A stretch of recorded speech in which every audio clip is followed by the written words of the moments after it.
Ketika Ishak sudah tua dan matanya telah kabur, sehingga ia tidak dapat melihat lagi, dipanggilnyalah Esau, anak sulungnya, serta berkata kepadanya, "Anakku."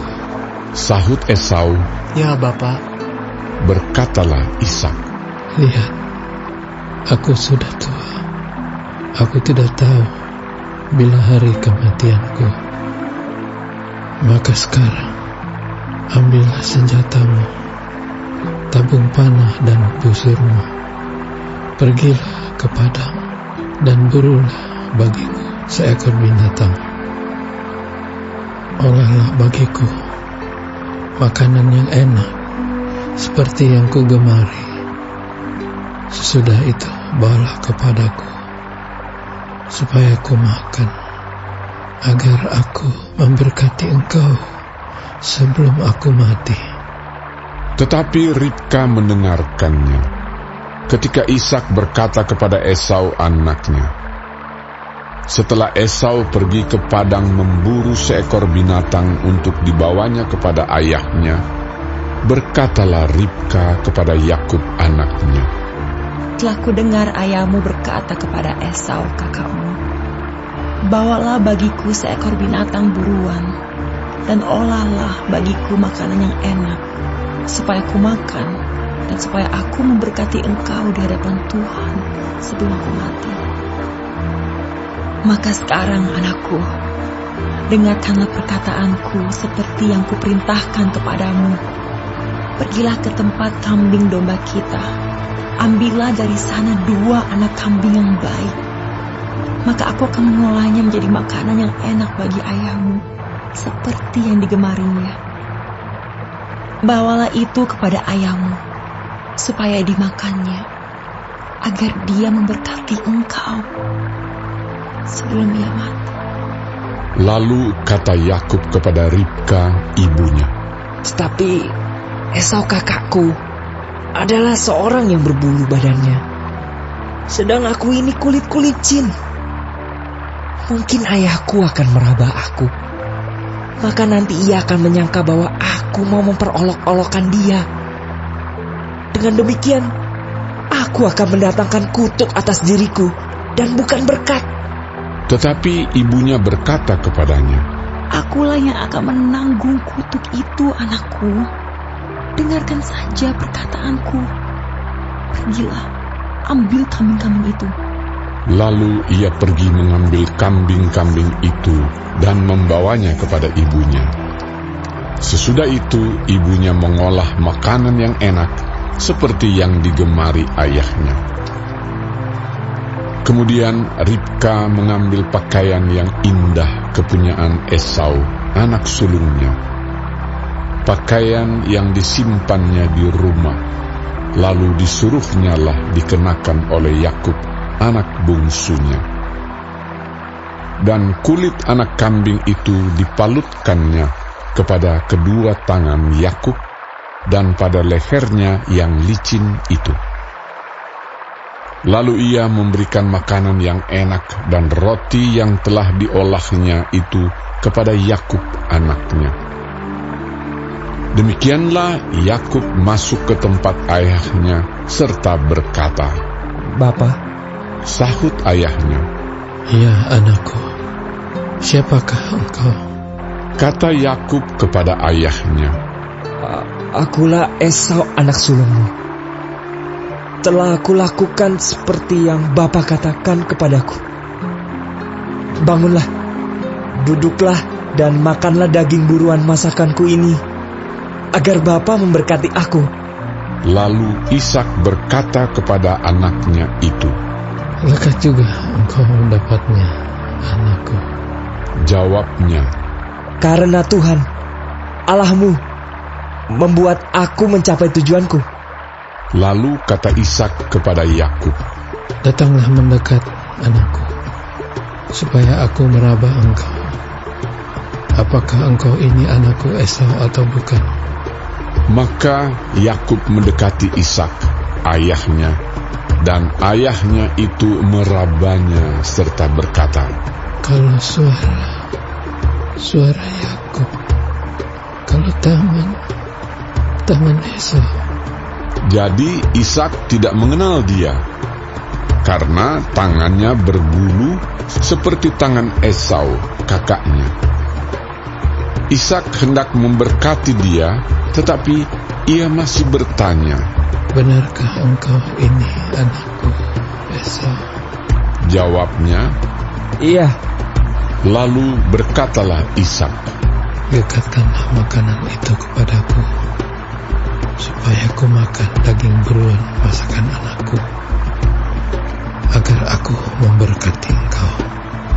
Jadi didekatkannyalah makanan itu kepada ayahnya, lalu ia makan. Dibawanya juga anggur kepadanya, lalu ia minum. Berkatalah Ishak ayahnya kepadanya, Datanglah dekat-dekat, dan ciumlah aku, anakku.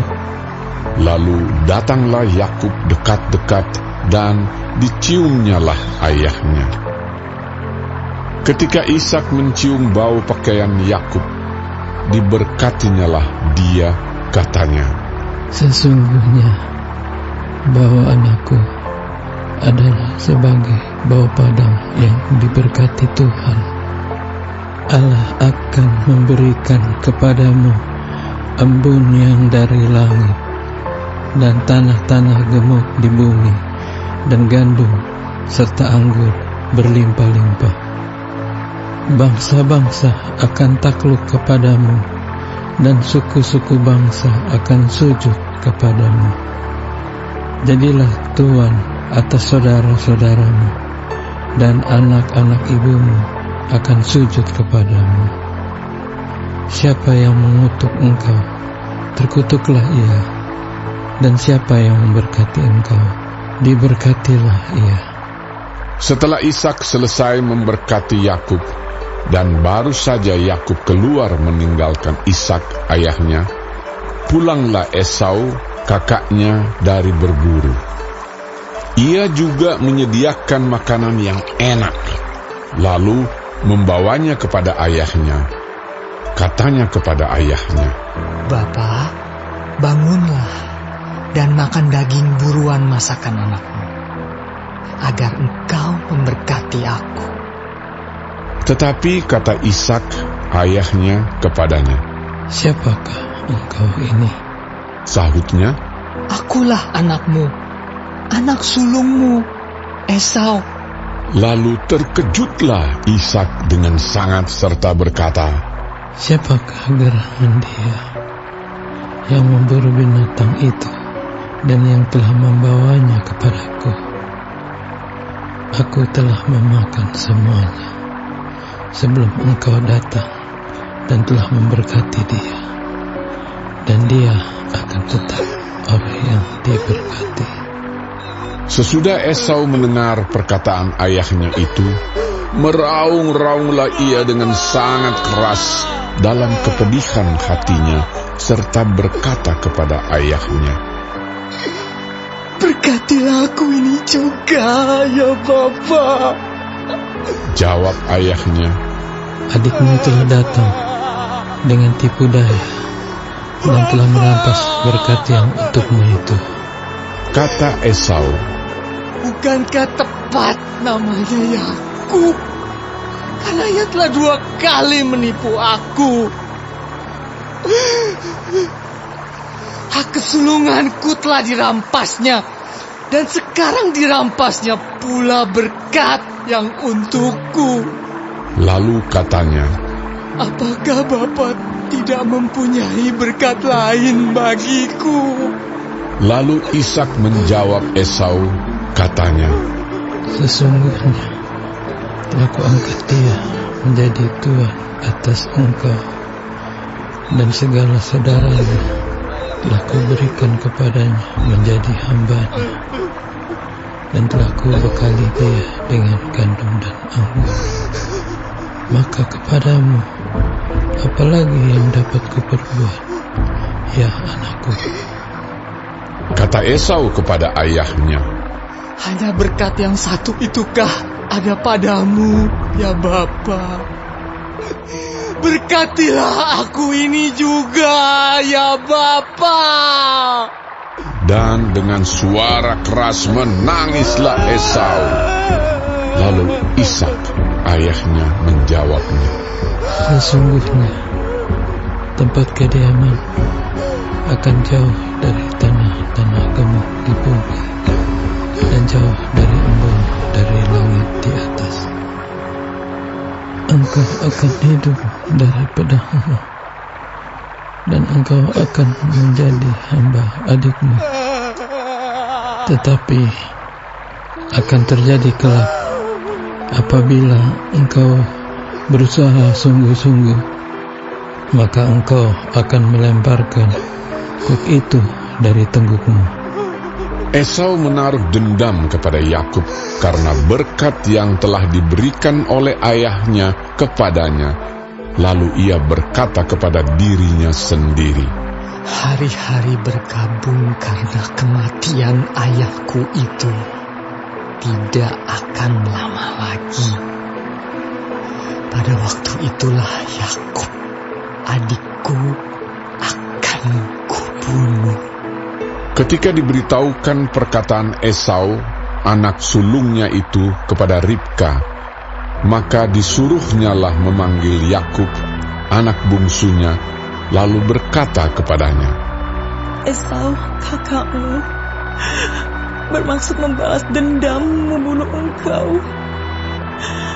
Jadi sekarang anakku, dengarkanlah perkataanku. Bersiaplah engkau dan larilah kepada Laban, saudaraku ke Haran. Dan tinggallah padanya beberapa waktu lamanya, sampai kegeraman dan kemarahan kakakmu itu surut daripadamu, dan ia lupa apa yang telah engkau perbuat kepadanya. Kemudian aku akan menyuruh orang-orang untuk menjemput engkau dari situ. Mengapa aku akan kehilangan kamu berdua pada satu hari juga? Kemudian Ribka berkata kepada Ishak, Aku telah jemu hidup karena perempuan-perempuan Het itu. Jikalau Yakub juga mengambil seorang istri dari antara perempuan negeri ini, semacam perempuan Het itu, apa gunanya aku hidup lagi? Kemudian Ishak memanggil Yakub, lalu memberkati dia serta memesankan kepadanya. Katanya, Janganlah mengambil istri dari perempuan Kanaan. Bersiaplah, pergilah ke Padan Aram, ke rumah Betuel, ayah ibumu, dan ambillah dari situ seorang istri dari anak-anak Laban, saudara ibumu. Moga-moga Allah yang Maha Kuasa memberkati engkau, membuat engkau beranak cucu, dan membuat engkau menjadi banyak, sehingga engkau menjadi sekumpulan bangsa-bangsa. Moga-moga Ia memberikan kepadamu berkat yang untuk Abraham, kepadamu serta kepada keturunanmu, sehingga engkau memiliki negeri ini yang kau diam sebagai orang asing, yang telah diberikan Allah kepada Abraham. demikianlah Ishak melepas Yakub, lalu berangkatlah Yakub ke Padan Aram, kepada Laban anak Betuel, orang Aram itu, saudara Ribka, ibu Yakub dan Esau. Ketika Esau melihat bahwa Ishak telah memberkati Yakub dan melepasnya ke Padan Aram untuk mengambil istri dari situ, pada waktu ia memberkatinya, ia telah memesankan kepada Yakub, Janganlah ambil istri dari antara perempuan Kanaan. dan bahwa Yakub mendengarkan perkataan ayah dan ibunya dan pergi ke Padan Aram. Maka Esau pun menyadari bahwa perempuan Kanaan itu tidak disukai oleh Ishak ayahnya. Sebab itu ia pergi kepada Ismail dan mengambil Mahalat menjadi istrinya, di samping kedua istrinya yang telah ada. Mahalat adalah anak Ismail, anak Abraham, adik Nebayot. Maka Yakub berangkat dari Beersheba dan pergi ke Haran. Ia sampai di suatu tempat dan bermalam di situ karena matahari telah terbenam. Ia mengambil sebuah batu yang terletak di tempat itu dan dipakainya sebagai alas kepala, lalu membaringkan dirinya di tempat itu. Maka bermimpilah ia. Di bumi ada didirikan sebuah tangga yang ujungnya sampai di langit, dan tampaklah malaikat-malaikat Allah turun naik di tangga itu. Berdirilah Tuhan di sampingnya dan berfirman, Akulah Tuhan, Allah Abraham, nenekmu, dan Allah Ishak. Tanah tempat engkau berbaring ini akan kuberikan kepadamu dan kepada keturunanmu. Keturunanmu akan menjadi seperti debu tanah banyaknya, dan engkau akan mengembang ke sebelah timur, barat, utara, dan selatan. Dan olehmu serta keturunanmu, semua kaum di muka bumi akan mendapat berkat. Sesungguhnya aku menyertai engkau, dan aku akan melindungi engkau kemanapun engkau pergi. Dan aku akan membawa engkau kembali ke negeri ini, sebab aku tidak akan meninggalkan engkau, melainkan tetap melakukan apa yang kujanjikan kepadamu. Ketika Yakub bangun dari tidurnya, berkatalah ia, Sesungguhnya Tuhan ada di tempat ini, dan aku tidak mengetahuinya. Ia takut dan berkata, Alangkah dahsyatnya tempat ini. Ini tidak lain dari rumah Allah. Ini pintu gerbang sorga. Keesokan harinya pagi-pagi Yakub mengambil batu yang dipakainya sebagai alas kepala dan mendirikan itu menjadi tugu dan menuang minyak ke atasnya. Ia menamai tempat itu Betel. Dahulu nama kota itu Luz.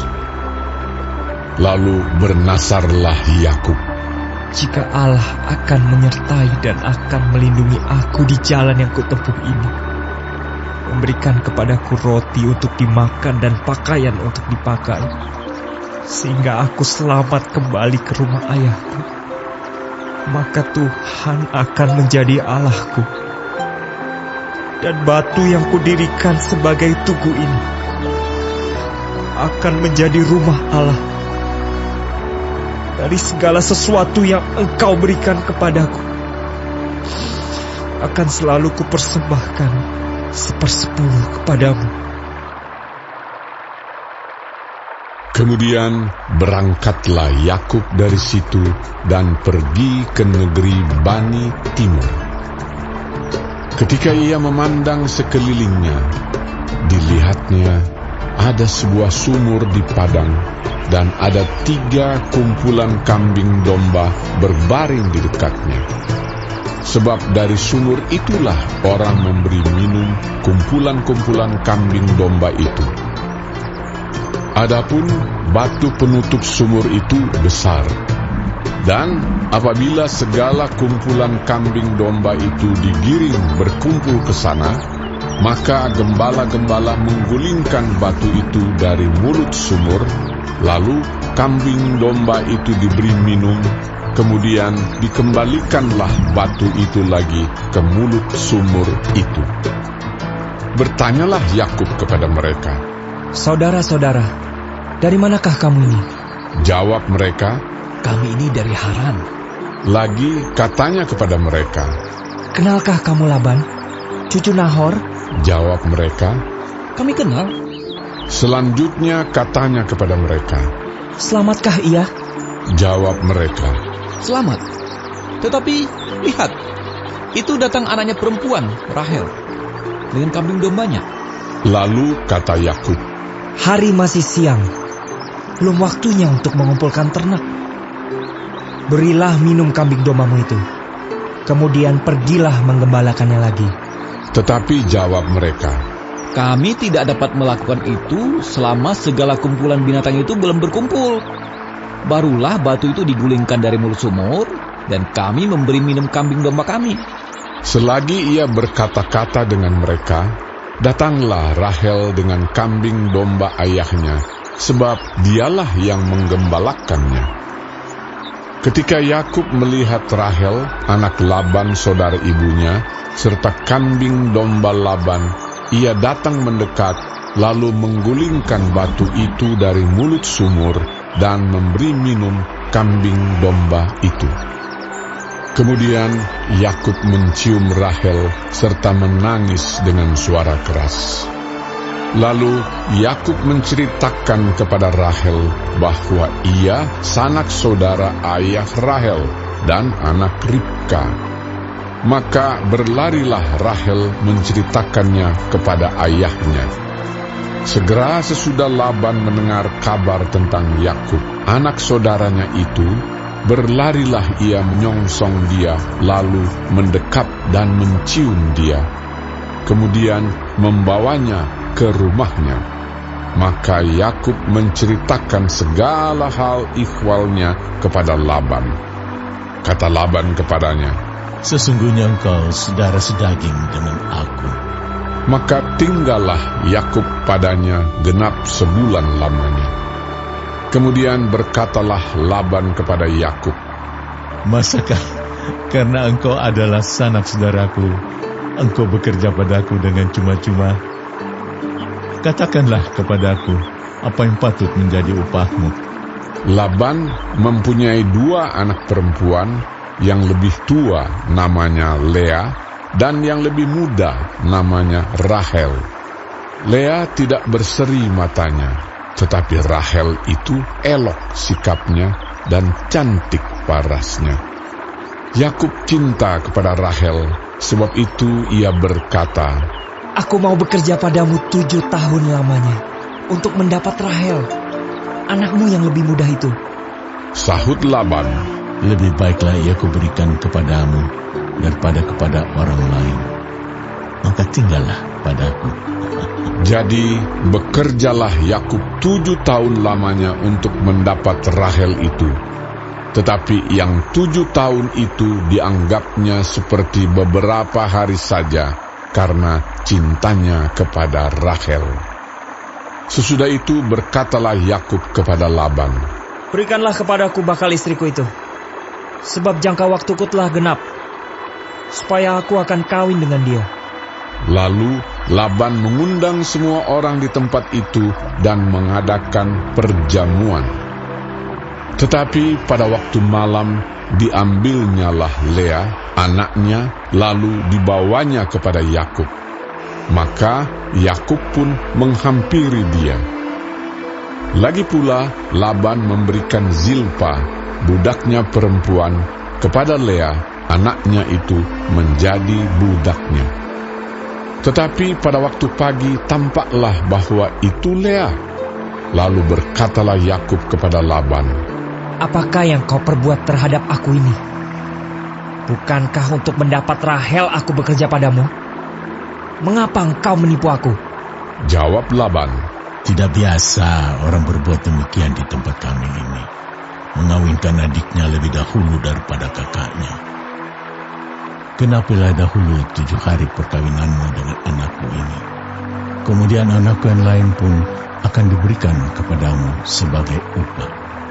Asal engkau bekerja pula padaku 7 tahun lagi.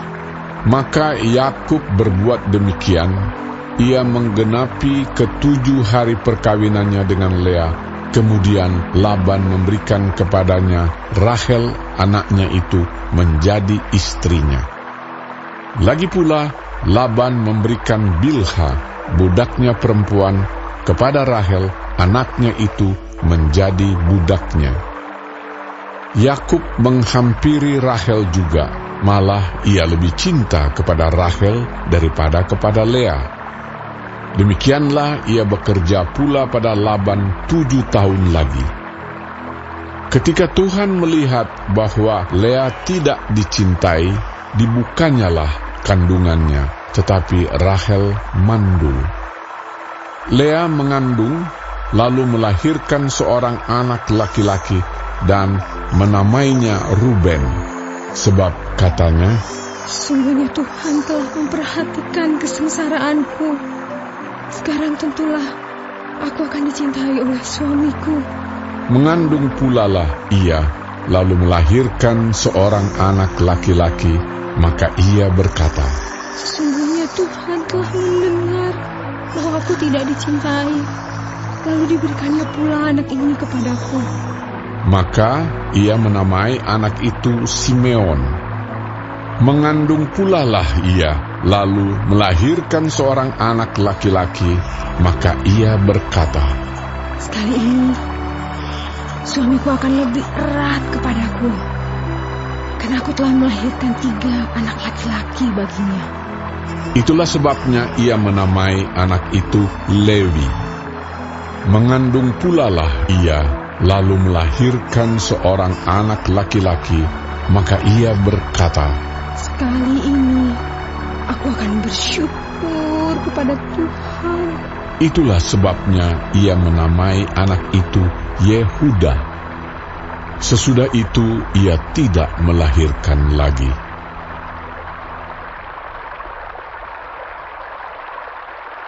Yang mau dapat pemberitahuan video terbaru, silahkan klik subscribe dan paling penting jangan lupa untuk klik aktifkan loncengnya ya. Warga sorga terkasih, tolong bantu beri saya semangat upload video baru dengan kasih like ya. Ayo warga sorga menjadi berkat bagi orang lain dengan membagikan video ini ya. Tuhan Yesus Kristus memberkati kita warga sorga. Amin. Ingat, dalam kitab Filipi 3 ayat 20 tertulis firman Tuhan, "Karena kewargaan kita adalah di dalam sorga, dan dari situ juga kita menantikan Tuhan Yesus Kristus sebagai Juru Selamat."